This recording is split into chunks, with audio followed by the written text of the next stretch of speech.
I lost my thought, I lost this, that's what it. But sometimes they can also just put two things. They can cause confusion by means of the imagination. They can cause what dealing with them.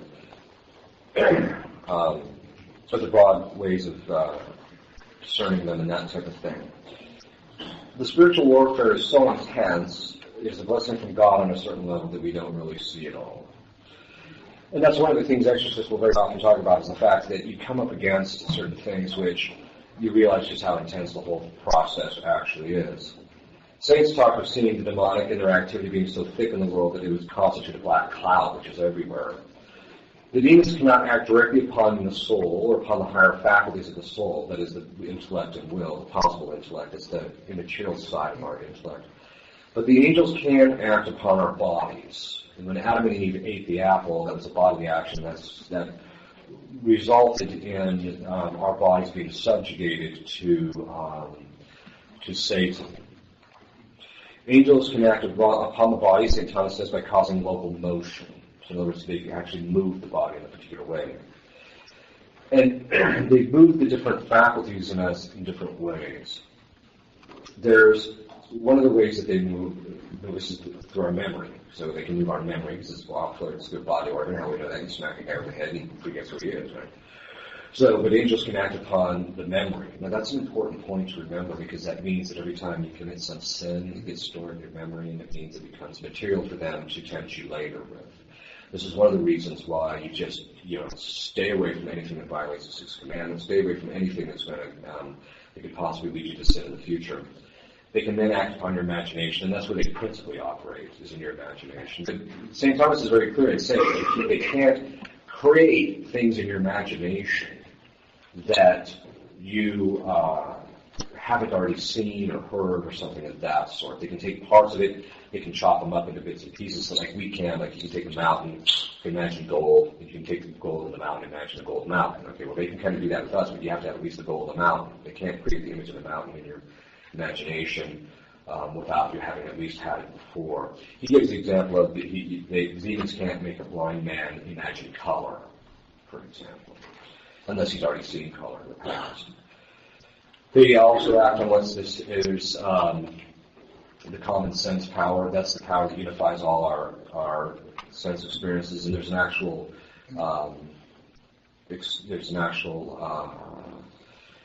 function that the common sense power plays. So it unifies all my sense experience. So when you see me talking and you hear and see me talking at the same time. There's people who actually have a dysfunction in the brain where they see and hear people at different times. I can't remember the name of the particular problem. But this common sense power is also used to focus on a particular thing. It's called inattentional blindness. It's a necessary mechanism. So like, for instance, if a man is at war and he's told, okay, you make sure that this thing keeps getting loaded every time it goes off. Well, he can't be worrying about the bullets flying over his head and thinking about that when he's got to be focusing on that. Okay, he does that by means of that particular faculty.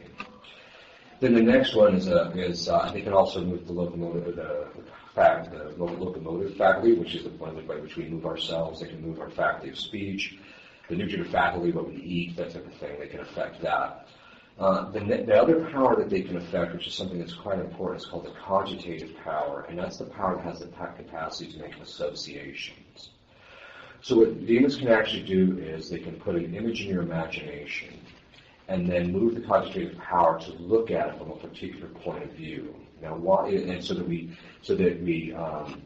and make it particular kinds of associations. Why is that so important? Well, it basically comes down to this. We have these emotions, right? And St. Thomas makes a distinction between what he calls antecedent and consequent passion. Antecedent emotion or passion is the things that occur before we even have a chance to think about it, like when you get angry without having even thought about it, or contrary to what you want or will. But then there's those that follow upon reason. So if someone comes up to me and says, Father, hey, nice casket, Father. I'm like, well, thank you. And then later I get to thinking about it, wait a minute, he was, being mean. Then I get angry, right? Well, that's because the emotion follows reason, so it's antecedent. The way you train antecedent appetite is by either confirming it or denying it. And you also, as you grow in virtue, the antecedent appetite will begin to wane. You'll have less of it. Our Lord and Our Lady did not have antecedent appetite. Adam and Eve before the fall did not have it. After the fall, it's a product of the fall, okay. Well, what can happen is that they can actually our emotions are moved by what's in our imagination. You don't like the particular emotion you want, get your mind off it and get it on something else. Well, what the demons can actually do is put an image in your imagination, put the perspective that will elicit the emotion of anger or sadness or rage or whatever in your imagination. And they can move the cogitative power to do this. This is extremely important in marriage. Because one of the biggest problems in marriage is the wife will do something perfectly right and harmless, and the husband will look at it, the demons come in, move the cogitative power to look at it from a particular point of view, and the next thing you know, he's all angry about it. It's like, what's up with that? Well, and that tells you something, you know. You have to be really careful because they're right in the middle of those kinds of things to try and cause disharmony. So that they can move these various faculties in us. But the faculties that are purely spiritual, part of which is the intellect and our will, they cannot affect. Demons can also cause certain kinds of, actually can cause every form of mental illness there is. Every form. That doesn't mean everybody who's mentally ill is demonically influenced. There's some people that are authentically mentally ill. One time I got a phone call from the Chancery when I was in Omaha, and they said, this woman thinks she's possessed. Would you see her? I said, yeah. So I set up an appointment. Her husband called me and said, she's not possessed. She's just nuts. That was my response. I'm like, okay, I got to take this with a grain of salt because she could actually be possessed. And she says, no. She says, she'll turn the dryer on, and the hose in the back of it moves from the exhaust, and she thinks it's possessed. Just ignore her. And then I found out later that someone's playing tricks on her and stuff, so. Okay, so, and she was just, she tried to call me 16 times in one day. That's a bit over the top. So, some people are legitimately mentally ill with no connection to demonic influence. But a lot of people aren't. A lot of people are mentally ill because of demonic influence. And very often you can get rid of demonic influence underneath the influence of somebody who's perfectly normal. They don't need any further counseling. They need nothing. They just need to be liberated. Angels can cause in us, they can cause us to hallucinate. The good angels do the opposite, though. So, in other words, what the bad angels do to us, the good angels can do to us as well. You can ask your guardian angel, help me to remember this. I do that all the time at Mass. Inevitably, at the consecration, if something comes up at Mass about, oh, you need to look at this, you need to look at that, you need to look at this, and so then I'll just try my guardian angel to remind me of that later, and then I can zone out, I don't have to worry about it. But that's one of the things that is important, so they can help you remember, they can help you have the right kinds of images, help me to form the right images, help me to look at this in the right point of view. But the angels can do something that demons do not do.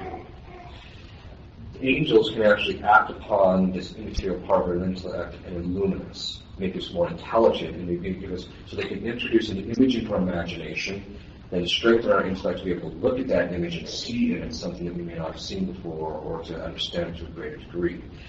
The demons never do that. They'll introduce stuff into your imagination. They may even give you certain kinds of knowledge, but they'll never illuminate you because they don't want you coming to knowledge of the truth, and that's what illumination does. It gives you knowledge of the truth, and they don't want that. Even if it serves their end, they just don't want it. Demons are able to present an image in such a way that one is likely to judge it falsely, which will affect the judgment of the individual. In other words, they can compromise your judgment very easily. In fact, that's very often what you'll see with people who are demonically influenced. You get them out from underneath the influence, and they're just like, why was I thinking that? It doesn't make any sense at all. Demons can cause confusion by means of the imagination. They can cause what one friend of mine calls brain scramble. They just get in there and they just cause the confusion. They just and you're like, I lost my thought, I lost this, that's what it. But sometimes they can also just put two things that are contradictory together. That's the definition of confusion. Two things that are contradictory in one thing. And so they'll very often do that. On the other hand, God permitting, an angel can move the faculties which may be ill-disposed to a better disposition. In other words, just as the demons can actually start breaking down the biological function of the brain and drive a person to mental insanity, so the good angels can actually do the opposite, God permitting. So in other words, they begin to arrange the matter in your mind better so you have better clarity. And that's one of the things that will very often happen. is that people come out from underneath the demonic influence, all of a sudden they have this intellectual clarity they didn't have before. And it doesn't mean if your brain is in a fog that you're under demonic influence. It just means that sometimes happens. Angels, both good and bad, can also act upon the senses themselves. Sometimes people will feel being touched when there's no one there, and that type of thing.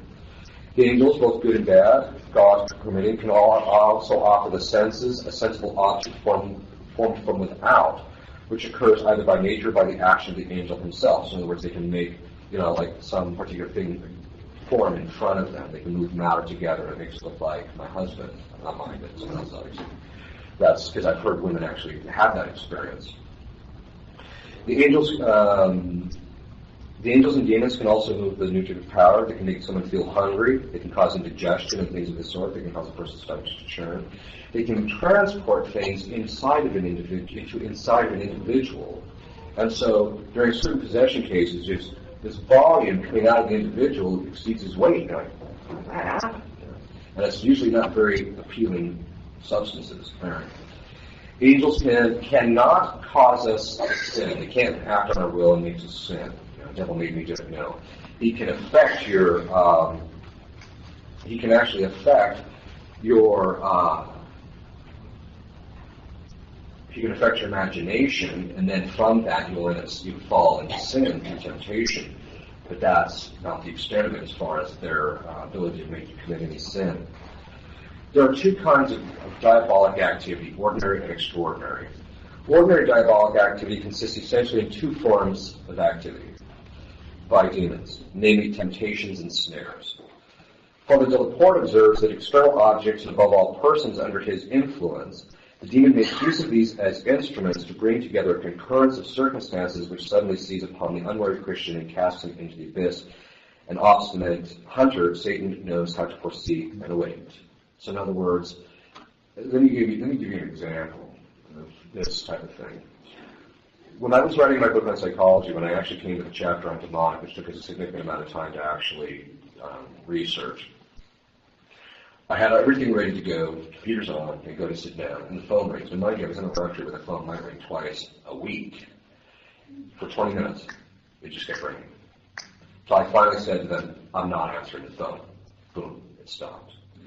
So the point being is that they can actually move other people through stuff that's completely harmless. They'll remind somebody, I should talk to Father so-and-so about this. So the next thing you know, the phone's ringing, and you're bugging Father type of thing. Not that you should think that every time you talk to Father, you're bugging him. Although some of the priests might feel that at times.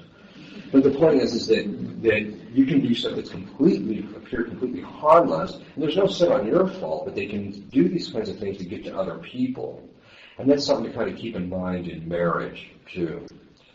Then there is, of course, regular temptations where they introduce stuff into your imagination.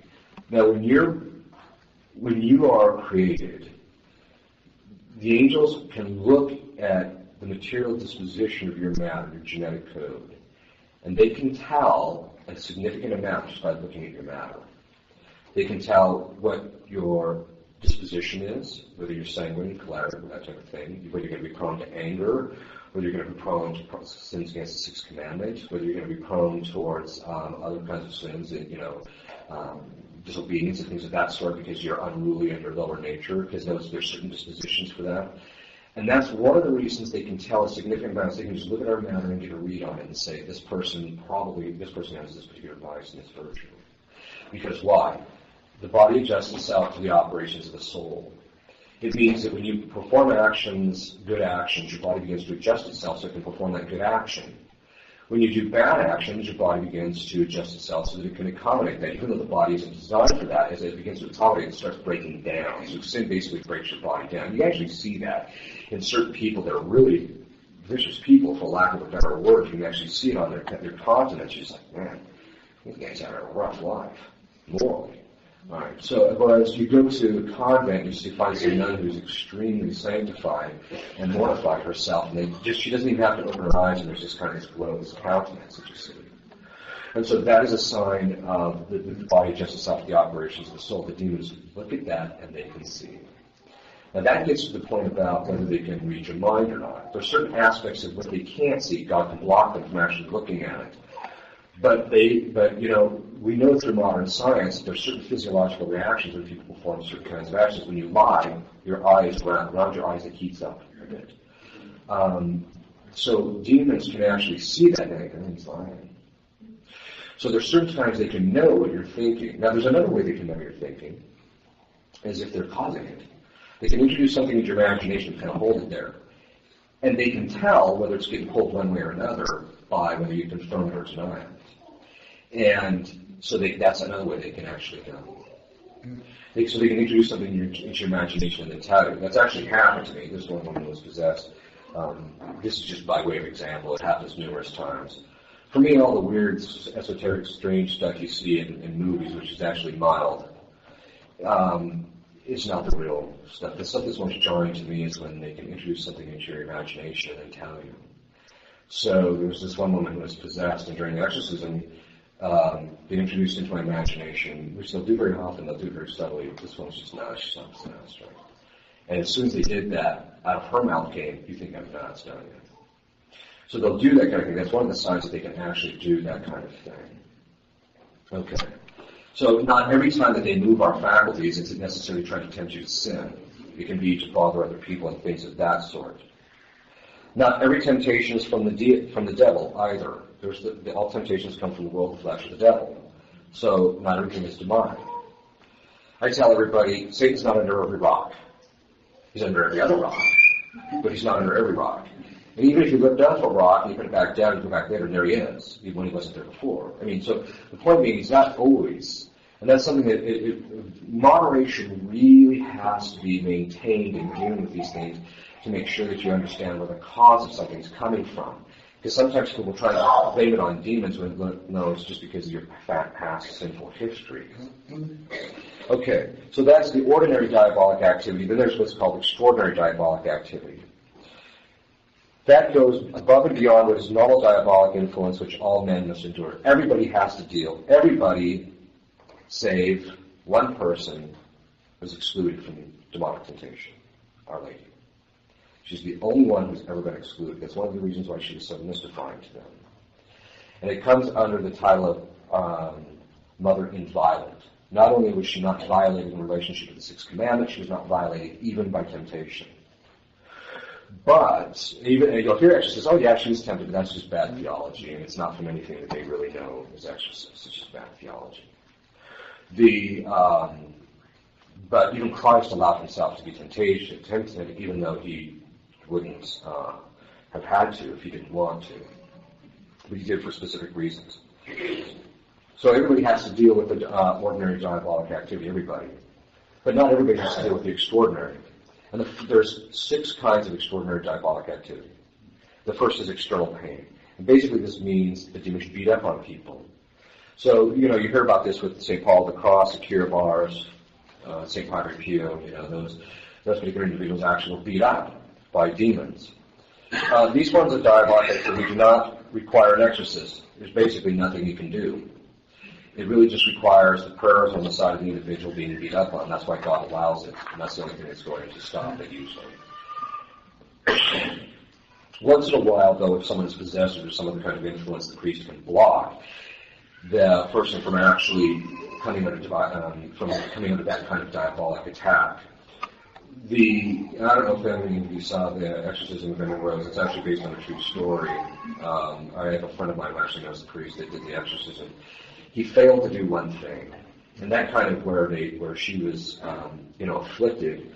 He failed to bind the demons from harming her. It's a common thing that happens among inexperienced exorcists.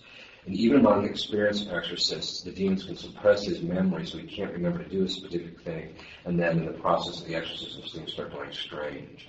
This is why his dependence on grace is so important. This is also a reason why very often they'll tell people that are assisting him, or even the individual that's possessed, you make sure you tell me to do this if I don't forget it. The next is diabolic or demonic possession. This consists in Satan or demons taking full possession of the body and not the soul. They can't possess the soul. In these cases, the demons speak and act through the body of the possessed without the knowledge or consent of the victim, which is morally without guilt for the things that occur while he's under the possession. Now, when I say fully, what that means is that it gives them access to the whole body. It doesn't mean they actually have full possession of the body. If they do have full possession, it's called perfect possession. It's exceedingly rare. I've never seen it. I've never known any exorcist who's ever seen it. Usually what they'll do is they'll possess parts of the body, like behind the left ear or behind the right ear or in the stomach or something like that, especially if it's done by something they drank. So, for instance, I know a gentleman who became possessed by drinking unblessed wine. Now, the next time you don't think it's necessary to bless your food, I think again. Not that I think you're all going to be possessed or that you are necessarily. But the point being is that there was a curse placed on the wine, and when you drank the wine, boom, you became possessed. And possession is in the midsection where the wine was absorbed. So they normally possess a part or parts. If there's more than one, they'll possess more than one part. The signs of possession are an ability to speak with some facility in a strange tongue. Very often you'll see that in mental institutions of speaking languages they've never even heard before. Or to understand it when spoken by another. The faculty of divulging future hidden events. And by future, there's some indication, not because it's something that's contingent, that we can't predict, but something that can be predicted. Or hidden events, something going on in the other room that we just don't know. Display of powers which are beyond the subject's age and natural condition. For example, an 80-pound boy lifting 3 men that weigh, collectively 500 pounds, type of thing. And various other indications we've taken together as a whole pile up the evidence. The more experienced the exorcist, the more he can pin it down as to whether it's possession, obsession, or something of that sort. The basic signs of possession point to some agency which goes beyond the natural capacities of the individual. It's usually something beyond what the individual has a capacity for. Not always. Sometimes it's something that they'll do things that have to do, it's beyond the natural capacities, or it's something which human beings just simply are incapable of doing, so just changing shapes, or changing colors, things of that sort. But sometimes the signs are much more subtle. And the more subtle they are, the more experienced the exorcist needs to be able to ferret them out. One of the subtle signs of possession is an extreme disassociation. No, what disassociation is, it's a natural mechanism which God built into human beings in order to protect them from extreme psychological damage. And basically what it is when a person undergoes a traumatic event or a series of minor traumatic events, what happens is the person begins to disconnect from reality and see himself, viewing himself kind of experiencing this thing going on. And so as a person becomes more disassociated, they become less connected to reality. Very often they'll be around people, they just can't, like, people talk, they can't quite hear, they can't focus on them, and that type of thing. Lack of focus is very often a sign of disassociation. The demons can induce that because it's principally a function of our body, that disassociation. And it happens very commonly among women who are raped. And so that disassociation is the thing that opens the door very often to demonic influence. It's a natural mechanism, but if it's induced unnaturally, that's what opens the door, and that's what rape does, that's what traumatic offense does, that's what abusing children does very often. But when they get older, they're very disassociated. It doesn't mean everybody who's disassociated is demonically influenced, but very often they are. There is no such thing as multiple personality disorder. It's all ruse.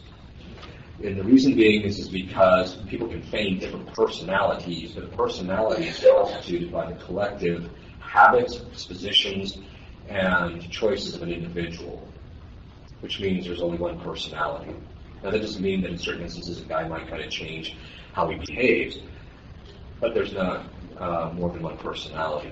And very often people who are possessed are just labeled as multiple personality disorder. Some people who are labeled multiple personality disorder are simply liars, and extreme cases of it.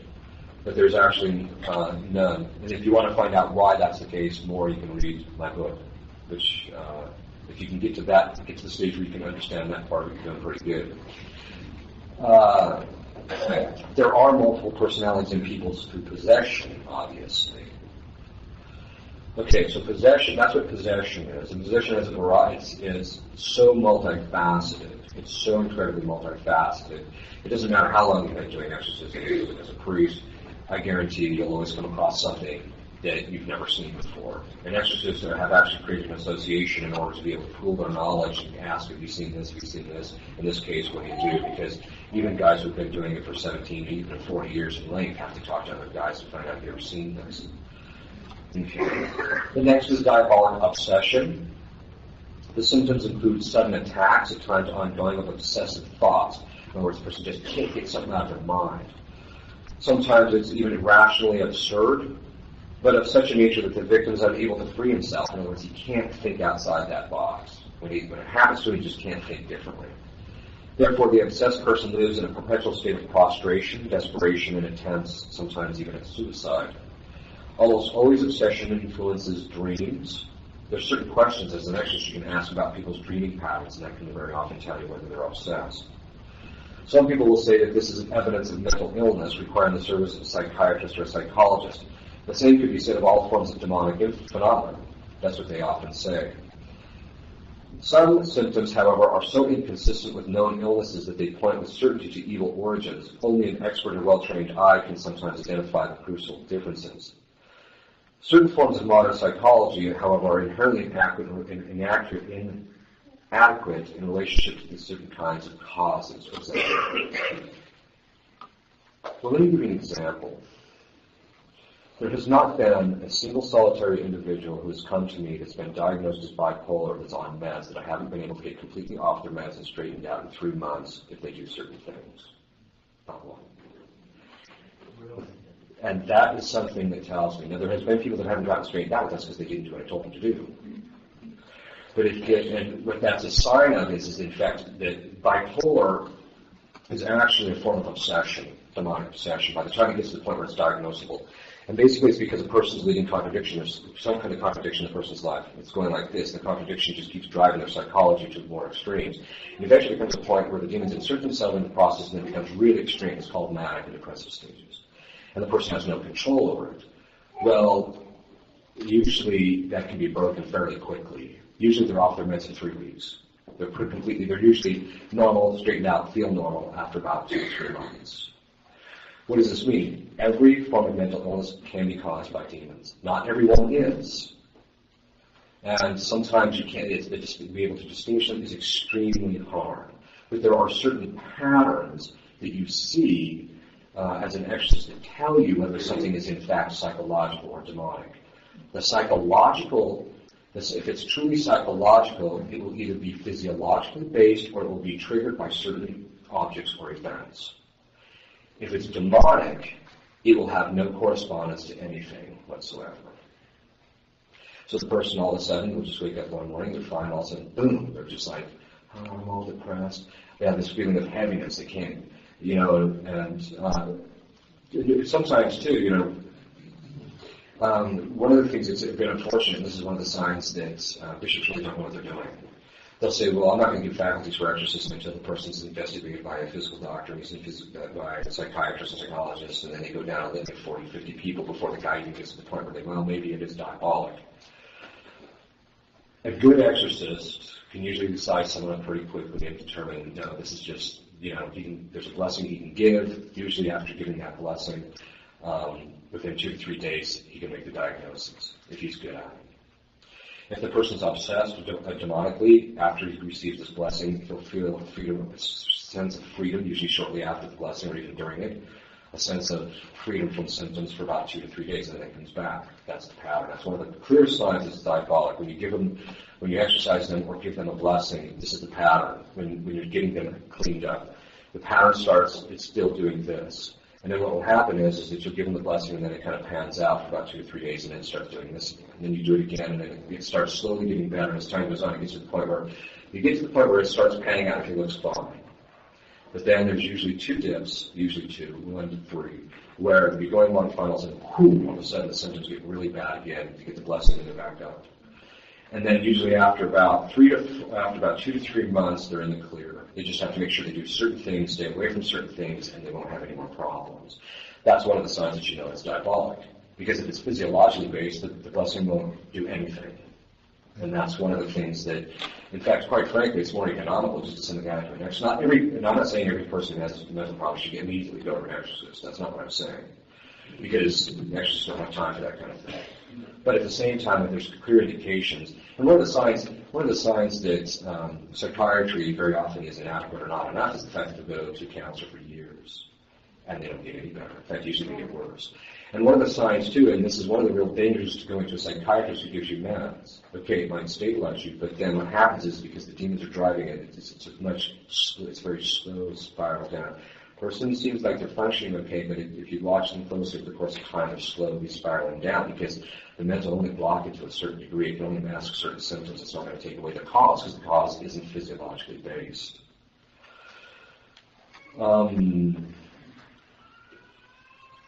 Certain forms, this diabolic obsession is, even though it's considered extraordinary, it's very common. In all of my discussions with other exorcists, our experience is that, and this is going to sound high, and I admit that everybody always says, oh, exorcists, they see Satan everywhere. I would be willing to place a wager that 25% of the adult populace in this country is diabolically obsessed, usually with the relationships with matters that pertain to chastity. Especially if pornography is involved. Pornography is one of the most stubborn ones to break. So, and this is something that you see, it's very common. Women, as I mentioned, have been left raped. There's a very high percentage that are influenced. The next is called diabolic oppression. This is manifest in symptoms from very serious to very mild illnesses. Oppression affects one's health, employment, relationships, and the symptoms include unexplainable rages, and even a tendency to complete isolation from people around you. You know, some people, I knew a woman once who made the mistake of allowing people to pray over her by imposing their hands. She became diabolically oppressed, and her life imploded, literally imploded overnight. And I'm going to be talking about why you don't do that kind of thing later, and why it caused it. And why certain aspects of charismatic renewal have to be avoided. But that stuff we'll talk about in a little bit. Job, in the book of Job, is a clear example of this kind of demonic influence. It can result in physical illness, which cannot be cured by medical means. I know of a case of a woman who was sterile for 11 years of their marriage. She was exorcised, conceived the next month. It can affect relationships. For example, when unexplainable, there is a falling out among family members. It can also affect people's employment. For example, when they're fired suddenly without any reason, or why is the boss always going off on me when I'm not doing anything? That type of thing. Then there is diabolic infestation. This occurs when things outside of man, that is the malefic, that is the bad activities directed towards places such as houses, office, stores, fields, objects, cars, pillows, mattresses, dolls, and animals, and therefore indirectly affect man. A friend of mine actually had bought this house. I told him don't buy the house because I knew his wife would be happier out in the country, but he bought the house anyway. 2 weeks later, his wife was unhappy. But anyway, that's not the point of the story. They bought the house, and about 2 months after they asked me to come bless the house, and every time I'd go into the house, I'd get physically ill. Until I wore the relatively true cross, and I could go in, I could get in the house, it didn't bother me. I thought there's something in the house. And then they asked me to bless the house, and when they first moved there, they had a dog, and it immediately started becoming ill. So after I blessed the house, I blessed the dog. The dog started convulsing a bit after I blessed it. The next day it was fine. So I said to him, you have a demon of illness in the house. So we exorcised the house. It took me a year to get that thing out. Not after his wife contracted cancer. After that, after even we got the demonic influence released, she still had the physiological effects of the cancer, and she eventually died from it. So this is something that's very serious, you know. And as witchcraft becomes more and more prevalent, which is one of the principal ways by which they open the doors, witchcraft becomes more prevalent. This is one of the problems. This is why I tell people, make sure you find out who you buy the house from. So, then there's diabolic subjugation or dependence. That's the last one. This is when people voluntarily submit to or place themselves under Satan, for example, by a blood pact with the devil, or by consecration to the devil, or by doing certain acts of witchcraft to empower themselves. It's always done for power, usually. People want it for power. So how do you fall prey to these 6 ways of becoming influenced? The first is by God's permission. In fact, no demonic activity can occur without God's permission. Since God is able to allow anyone to fall prey in this way, it should not be assumed that if one does fall prey, it is necessarily because of something he has done. As a result, falling prey to this kind of demonic activity is not a sign of someone's state of soul. God sets the entire rules for the engagement of it. So what does this mean? It means that people can become possessed through no fault of their own. I know people like that. They haven't done anything wrong yet. They became possessed. God allowed it because he wanted certain things to occur. Sometimes people are targeted. I know a particular individual who was targeted because of a particular grace that they had. This person is possessed, and we're going on the 5th month. We're trying to get it straightened out. There are, which that actually brings up a particular interesting point, which I'll probably discuss a little bit later. But it can be through no fault of their own. Usually it's because people do something evil, but that it can be through no fault of their own. But it's all because God allows it, and usually allows it because there's something that he wants accomplished. The possession or any kind of demonic influence whatsoever is entirely determined by God, not only to the degree of the possession, the degree of the influence, but even how they're influenced, what they can do. One of the things that you do in exorcism is you try and beat out a demon. What was the cause? In case there's something that you can undo to undo the cause, to break the possession. What's your name? What rank you in? When are you going to leave? What sign is there? And the reason being is because the demons know the cause. They know when they're leaving. They know very often with the exorcist. I have a case right now where the possession was the demons were telling me things through her before she even met me. It's only later that we began to discover that this was, it was only much later we discovered that they were actually not talking to her, they were talking to me. So they can actually know who the exorcist is going to be, they know when they're going to get booted out, how it's going to be done, etc. So this is something that is, God determines the rules of engagement, and they can't do things outside of that. God won't let them do it. The second is by being subject to an evil spell or curse. A curse or spell is the intention of harming others through demonic intervention. In these cases, the person again is not culpable for falling prey, since it is done by another person using the demons. This is why things such as witchcraft, sorcery, spells, bindings, evil eyes, and maledictions are so dangerous. And by maledictions, we mean even when parents curse their children. I know a gentleman who's possessed now because his father cursed him. This has become very problematic in the last 40 years, and particularly in the last 10 years with the rise of witchcraft among teenagers and feminists. It's become a serious problem, especially among teenage girls who are kind of getting involved in it because it's kind of a fad in certain places. There is sometimes a distinction made between two kinds of witchcraft, white witchcraft and dark witchcraft, and even that's distinguished in two distinctions. What does that mean? Well, it means this. There's a distinction that says, well, there's white witchcraft, which is actually just, we fake things. You do this magic, and you fake, making the ball disappear, when in point of fact, all it did was go down into the table, etc. And that type of magic is perfectly acceptable. I mean, it has a legitimate entertainment value, and there's nothing wrong with it as long as somebody doesn't intend anything disordered by it. But then that's distinguished from black magic, which is trying to get demons involved in order to achieve something. That is distinct from another distinction which is made, you'll very often hear between which witches. They'll say I'm a white witch, which means I use witchcraft in order to achieve good things. That's not how it works. And whereas a black witch is one who does evil things. That's just not how it works. Anytime you make use of incantations and things like that to bring something about and say, well, this is power of nature. No, it's not. Nature doesn't have the capacity to do these things. If it did, it would be part of physical laws and we'd be able to figure it out and do it. It doesn't do that. Rather, this is a case of somebody performing some type of act of witchcraft and then as a result, hoping like, I want to make my boyfriend fall in love with me, so they do this little thing that, little Miss Wicca over here is told them to do, and so they do this. And very often it ends up with people having a possessed or with all sorts of physical problems and that type of thing. And in point of fact, it's just bad. The church always systematically condemned that, even from good intentions. Another way that people can become demonically influenced is by a great and hardened state of sin.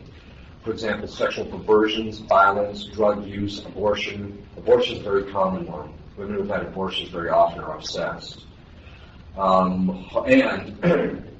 one of the things that's common to see, not always, is that when a woman has an abortion, if she becomes demonically influenced, that will affect the subsequent children in the womb.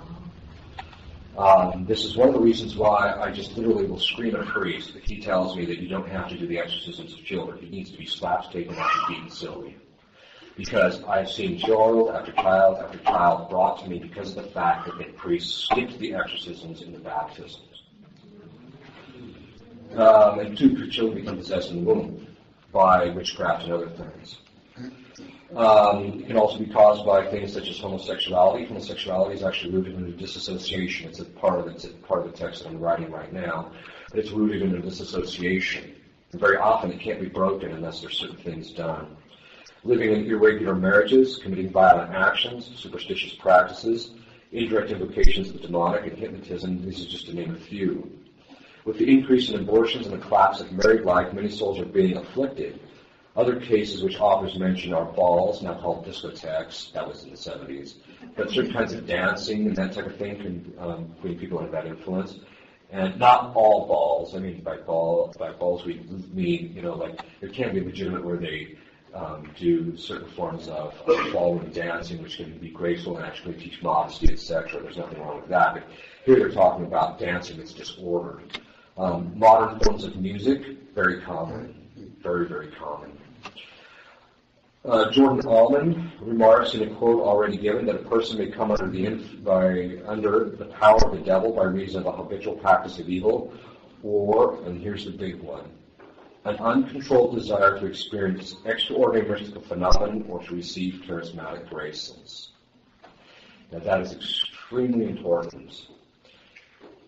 A charismatic grace there's a specific Latin term, but it basically means it's a gratuitous gift given by the Holy Ghost. You cannot ask for charismatic graces and receive them. They are not subject to merit. You can't ask for them and get them. All you can do is dispose yourself if God wants to give you one, fine. And they do exist, but they're extremely rare. So this is something that's very important. To seek something supernatural in a disordered fashion is called superstition, and that's what a large segment of the charismatic renewal is founded on. Not all, but a lot of it. And so I have seen countless people who have become under demonic influence from charismatic practices, one of which is in the position of hands. Now, the priest can impose his hands because they've been anointed. They're sacramentals. That's why they can be venerated by kissing them. And so when he imposes it on, if the demons are there, it drives them nuts and they want to get out. If it's a layman, well, they haven't been anointed, you might stick forks on your head. It's going to have the same effect. It's a superstitious practice for a layman to impose hands on somebody. And this is one of the reasons why people become demonically influenced as a result. Not everybody does, but some people do.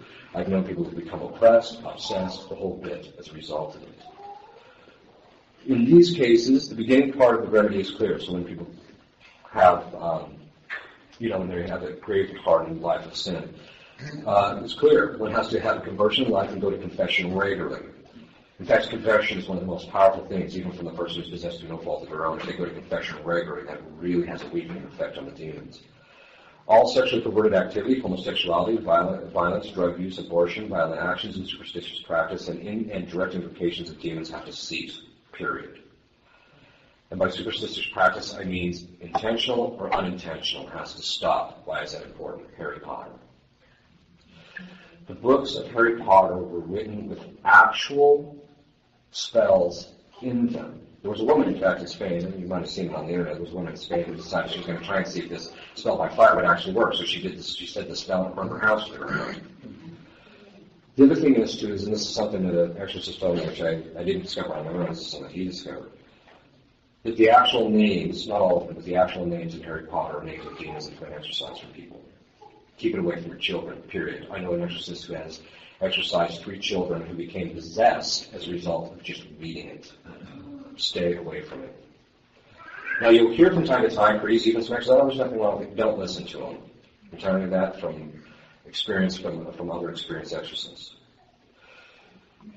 Those living in irregular marriages must either get them regularized or repudiate the marriage. Parents must also keep watch over the kinds of music to which their children listen. This applies to not only to satanic forms, but also those which affect people's appetites by increasing their appetites. What does that mean? If people get some emotional buzz out of it, it has to be tempered. Because if it's not tempered, then what happens is it becomes kind of an addiction. How do you know that? Well, how do you know that that it's an addiction? Well, it's easy. Tell the person to stop listening to it, and usually they're like, I don't want to stop listening to it. The broad signs of demonic. Okay, now here's some of the broader signs. You can kind of see that something's wrong here. The first is the spirit of falsity. The devil is the father of lies, but he cleverly conceals his deceit by half-truths and pseudo-mystical phenomena. So if a person is just lying to you all the time, morbid curiosity. This is characteristic of those who eagerly seek out the esoteric aspects of mystical phenomena or have a fascination with the cult of preternatural. Apparition chasing is a serious problem. The minute people hear, Bessie Sue Kerfufflewitz has had a vision of Our Lady, everyone piles over there to get the latest scoop. Wait until the church makes a judgment before you put any stock in that. Okay. And that's something that people have to be careful about. Confusion, anxiety, and deep depression. Depression is one of the clear signs of obsession. Obstinacy, in other words, the person just refuses to do something. This is one of the surest signs of a diabolic spirit. Constant indiscretion and a restless spirit. People will not pace back and forth and back and forth and back and forth. I've known people who suffer from addictions, and after one exorcism, it's broken. Literally, the craving is completely broken, and their sleeping patterns immediately return. So that's one of the signs. Not everybody who has an addiction is possessed or obsessed. Those who constantly go through extremes, as in penitential exercises or apostolic activity, or neglecting their primary obligations to do some personal chosen work. Very often you see this. Once in a while you get somebody who's, they're actually demonically influenced because the demons will cause them to neglect their state in life. That is, their duties at home or at work in order to do something at church. That has to be very careful. Not that you shouldn't do things at church, but it just has to be taken into consideration in relationship to your duties according to your state in life.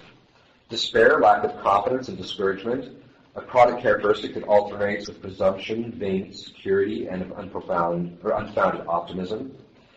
Disobedience and hardness of heart, an impatience and suffering and stubborn resentment, uncontrolled passions and strong inclinations to sensuality, usually under the guise of mystical union. Hypocrisy, simulation. Simulation is when you do things that are fake or false in order to deceive people. And duplicity. Excessive attachment to sensible consolations, particularly in the practice of prayer. That is one of the quickest ways to become demonically influenced. And this is a big problem with modernism today. Yeah. Excessive attachment to sensible consolations. Now, here's the problem. The problem with sensible consolations is they occur in this body, which means demons can mimic it. Which is why you don't pay any attention to them, except insofar as if you get a consolation, use it to advance yourself towards God more. But you don't make it the mainstay. It is not the basis of judgment of where you're at in your spiritual life. Why? Well, I'm sorry, but the first thing that God does with people that he likes is he makes their life miserable. And that's because he has to purify them because they've got problems.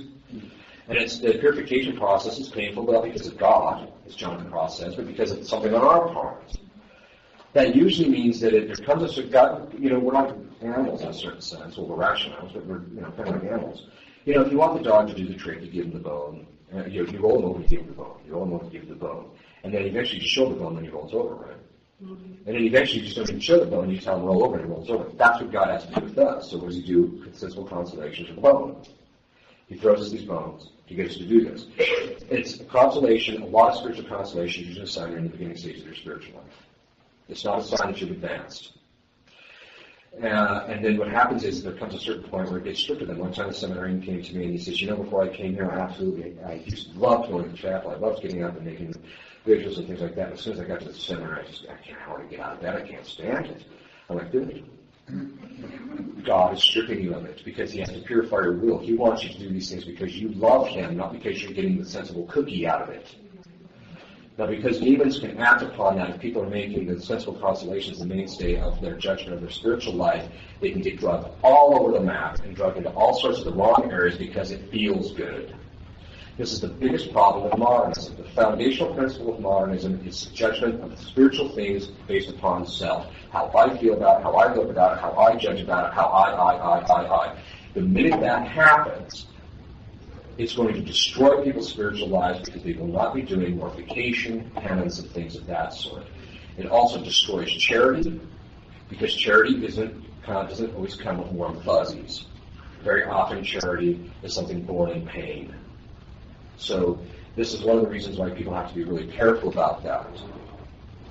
Then there is also a lack of a deep devotion to Jesus and Mary, an abhorrence for things that are holy and spiritual is very often a sign of demonic influence. A scrupulous adherence to the letter of the law and a fanatical zeal in promoting a cause. This is characteristic rarely opens the door to diabolic influence in reformers and demagogues. Now, that kind of comes with kind of an interesting thing. Because if you read some of the things about Martin Luther's life, the guy was obviously diabolically influenced in certain aspects. So those are the signs, those are the kinds, and those are the signs. Tomorrow, I'm going to talk about how you keep these things at bay, and if you become influenced, how you get rid of them. Okay? Because not everybody who has these problems has to go to an exorcist. Okay? And it's important to know, too, because there are certain things that priests can do without being a designated exorcist. Okay. Any questions? Yeah. ADD. You mentioned bipolar. ADD. How would that really? Well, ADD can be caused by three things. It's actually in my book. It can be caused from physiological indisposition. I had a friend when I came up. The kid was just extremely hyperactive, and all his other brothers were normal, but he was extremely hyperactive, and it's just a physiological disposition he has. The guy hardly sleeps. He just eats constantly. He spins around, and it's just his physiological constitution. It can also be caused through certain psychological things by something that gives you repeated and rapid images, watching TV. It gives you constant and rapid images, and so what happens is your faculties become habituated to those rapid images. So as soon as you step out from behind that, your faculties are habituated to having those rapid images, and when you don't get it, the faculties are like, there's something wrong here, and so the person gets fidgety. So that's one of the things I tell people, if you're going to watch TV, there's nothing wrong with watching TV, but it has to be moderated. The second thing, and the last one, is it can be from a demonic cause. And not all of it is. In kids, my experience is that most of it's not demonic.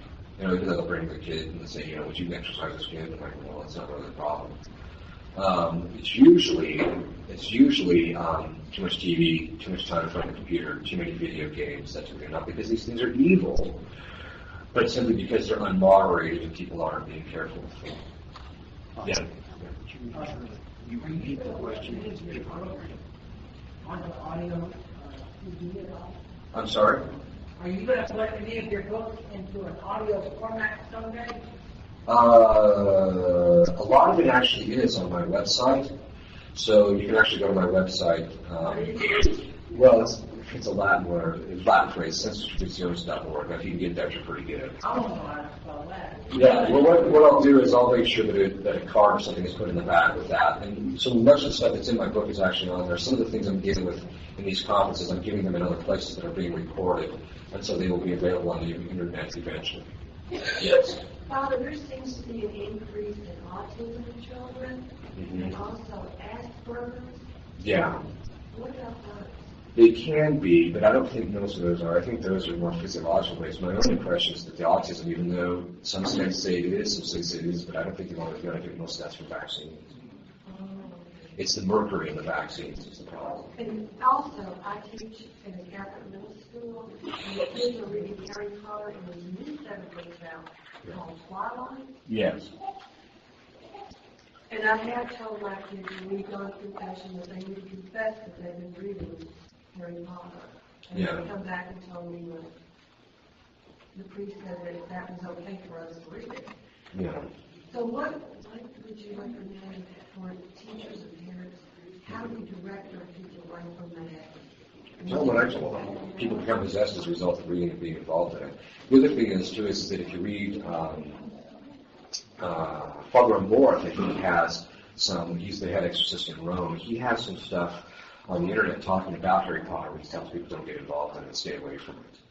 So, the irony of it is that people will listen to an exorcist because they realize what this guy does or stuff is kind of weird. And if you just tell people, look, this is what happens if people get involved with it, usually very often they'll stay away from it, unless the person has an inordinate attachment to it.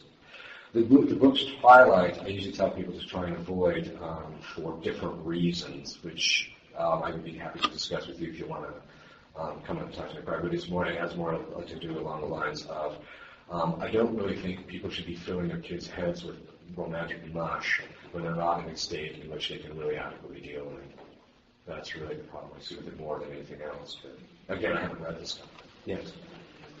Well, Pope Leo XIII put out an exorcism prayer toward the end of the 19th century. Right. That is being circulated now, given to priests that people would do that. Is that allowed?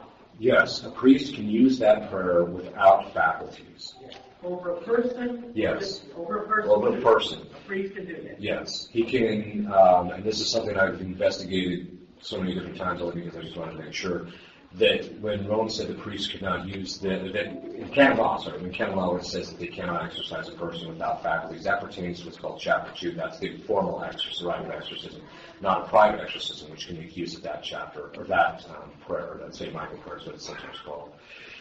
So priests can use that over people and over things without faculties, and usually that's one of the things I tell people, when you have somebody who comes into confessional year after year after year, and you just cannot break a particular sin, just say, look, I have a blessing coming in, I'll give it to you, and it will help in this regard. And very often, if they receive it over the course of a few months, it breaks it. So recidivism can easily be broken that way.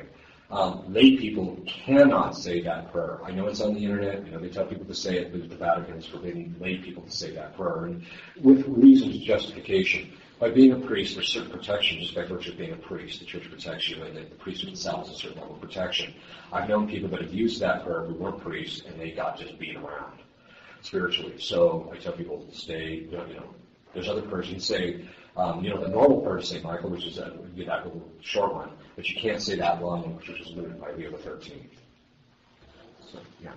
You explain the different ways that parents can curse their children. Is it actually something demonic, or can they just kind of have a grudge or a hatred, or? It's usually it's not just the feeling. It has to be something they do or say, like, I curse you, or I wish I never had you, or something like that, or you were an unwanted pregnancy, or something like that. Right. So that's a curse. Yeah. So those kinds of, or you just curse the person, may God damn you. That would be an example of it. So if that's occurs very often, or God curses you, that can cause it. So, I was being a member of a fraternity or a secret society, is that receive a curse?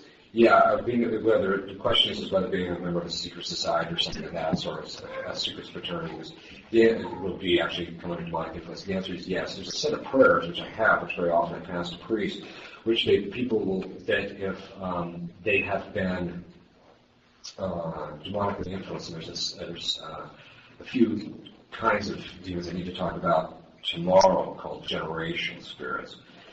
But basically, a generation spirit is one which can be passed on from parent to kid. And so if a father gets involved in say, Freemasonry, it can cause a child to have demonic influence. And there's a set of prayers which I give often to priests, and they'll, like if someone they're having problems, and it's obviously they have some kind of demonic influence, one of the questions I'll ask is there any Freemason in your past history? If there is, and I say, take this set of prayers and say them. And very often that'll break it. So, because too, there's certain things that they do that are, at the highest levels, Freemasonry is just Satanism. So, even though they try to portray themselves as a brotherly and fraternal order, it's anything but, ultimately. So, yes. Does holy water help protect your house from disease? Yeah, the stuff that protects and wards them off, we'll talk about a number of those tomorrow. So there's a whole lot of things that a lot of Catholics don't know much about. So, yes. So, on the national level, there's someone like Jeremiah Price versus this country. What effect does that have on the nation, and what would it prevent? Well, usually, in order for the curse to have some effect, there usually has to be some form of authority you enjoy in a relationship with things. Usually, not always, but usually. So if he doesn't have any real authority over it, it's not going to probably have much of an effect. And most of those kinds of things, guys, he's too big for his britches, really. He's not. But There are cases in which, though, where an example of authority where men, where Freemasons were in charge of setting up a state, and they'll actually do certain things to curse the state. And so the state will have, particular chronic problems in areas. That can be broken. And there's a tomorrow I'm going to talk about, so if I don't start off with it, somebody remind me. But I'm going to talk about things like demons of the air and that type of thing, and you begin to realize that even when people use vulgarity, you can empower demons to take possession of air. Now, this is going to have a significance. I'll explain what that actually means. It's actually, demons of the air are mentioned in Scripture. They're mentioned by Our Lady of La Salette. They're mentioned in a number of different places. But they can actually curse certain places. But bishops can do the opposite. They can actually bless a particular place to keep demonic influence out. So, in fact, very often what will happen is it's very common if there's a witch living in a particular neighborhood. There's an exorcism which a priest can do where he actually exorcises and blesses a particular house, but everything also within 100 yards of it. If the witch is living within that, immediately the effect is a witchcraft doesn't have any effect. She'll know it right off the bat. She'll have to leave because she realizes it doesn't work anymore. But the point being is that bishops and priests and that type of thing can actually bless houses. They should be blessing people's houses regularly and that type of thing to keep this stuff at bay. Again, not because Satan's under every rock, but that's one of the principal failings of spiritual fathers to protect their spiritual children from demonic. They might provide the sacraments, they may do all these things. Very often they'll find, I'm providing confession for these people, I'm blessing them, I'm doing all these things, but it's not having this effect. You say, well, are you getting rid of the demonic stuff? I mean, if you're not getting rid of that, you're only providing half the effect. That also brings up the fact that the principal function of the head of the household is to provide and protect. That's the principal function of a man, provide and protect, not just physically and financially, but spiritually. He provides by praying, suffering, doing good works, mortification, to merit the graces for those for his family, his wife. He protects them by keeping demons out of the house. That failing is categorically the most systematic failing of man across the board, even the best of them. And that's one of the reasons why there was a group called Exhumed Christian Rome, we'll be talking about that tomorrow, was established because guys are failing in that regard. So their two exorcists established this group so that it would provide protection for families. So anyway, that's stuff we'll talk about more tomorrow. Yes?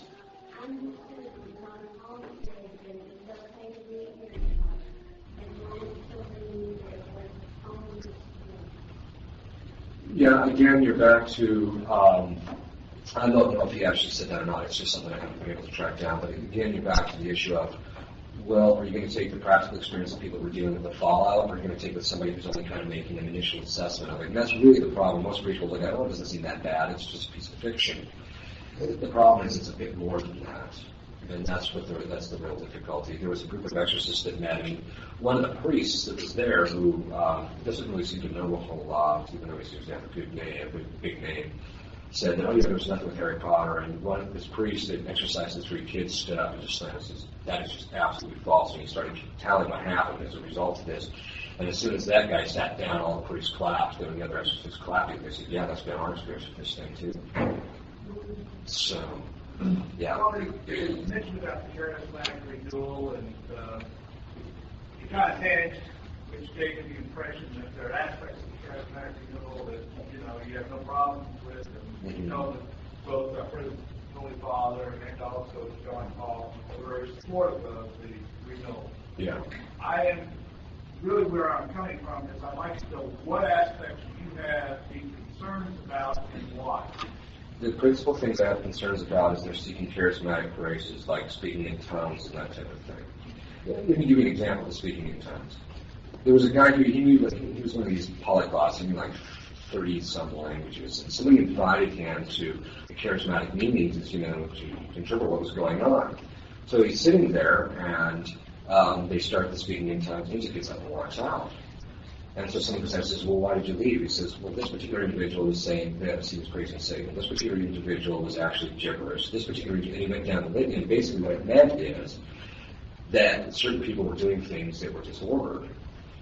The gift, and two, they very often have a flawed understanding of what these gifts are for. The gift does not say anything about the individual. It's not meant for the individual. It's not meant to fall around and flail around either. It's actually, the charismatic gifts are designed to build up the church. And that means that by building up the church, like the apostles had, they could speak the languages in order to communicate to people the gospel. The gift of interpretation isn't just hearing something and saying, I think it means it's not that at all. The person actually understands the language. If you have the gift of interpretation, you have to understand the language and why. Why is the gift of interpretation? Why does St. Paul says you must have somebody interpreting when there's somebody speaking in tongues? Why? Because in the Old Testament, you have to have two witnesses to guarantee the authenticity of the message. Well, if the guy really doesn't know, or if it's just going on feeling, I feel he's saying, I'm sorry, but you're just opening yourself up. So the seeking of those charismatic graces is disorder, it's superstitious, and that's why I tell people to avoid it. Again, because I'm dealing with the fallout of it. There are certain aspects of the charismatic renewal that I think are well-intentioned, though. I think the people generally who are in it try to be good people. I think that people want to lead a better spiritual life. But I tend to think that the charismatic renewal is the product of the collapse of the spiritual life of the church. If the church is providing the devotions and the spiritual means by which people would be finding their spiritual fulfillment, they wouldn't be going around seeking stuff that's not Catholic. And that's the thing that has my biggest concern. It's principally pursuing the gifts, which are the gift of healing and things like that, which are really a problem with laying on of hands. And it's just, unless it's a priest, I just don't want to see it being done. I mean, I'll give you an idea of how this. There was one time there was this guy who was possessed, and they were having a hard time getting rid of this demon. So the exorcist took him to a bishop. And when the bishop imposed hands on the guy who was possessed, his voice changed to the demon's name, to the demon's voice. And the demon said, ooh, these hands are harder than the other ones. So, but the point being is what? I mean, because sometimes demons will try and throw you off by being funny. And, they try everything, absolutely everything. And you know your weaknesses, so they'll really go after those. But the point being is that because the bishop's hands are then more powerful because he's a bishop, because they've been consecrated as priesthood. I think they even do it when he's a consecrated bishop, right? So that is it's a different kind of a thing. It's a sacramental. The priest's hands are sacramentals. Lay people's hands just aren't. So that's why I tell people just avoid those kinds of things. The good thing about charismatics is that they realize there's a devil and they've got to do something about it. The problem is how they're going about it. Because they can get themselves into more trouble than they actually end up, than they can help. So, okay, and we need to cut this off, because apparently it's getting late. So if everyone will kneel, I'll give you a blessing and we'll resume tomorrow morning. Benedictio Dei omnipotentis, Patris et Filius, Spiritus Sancti, super vos et semper. Amen.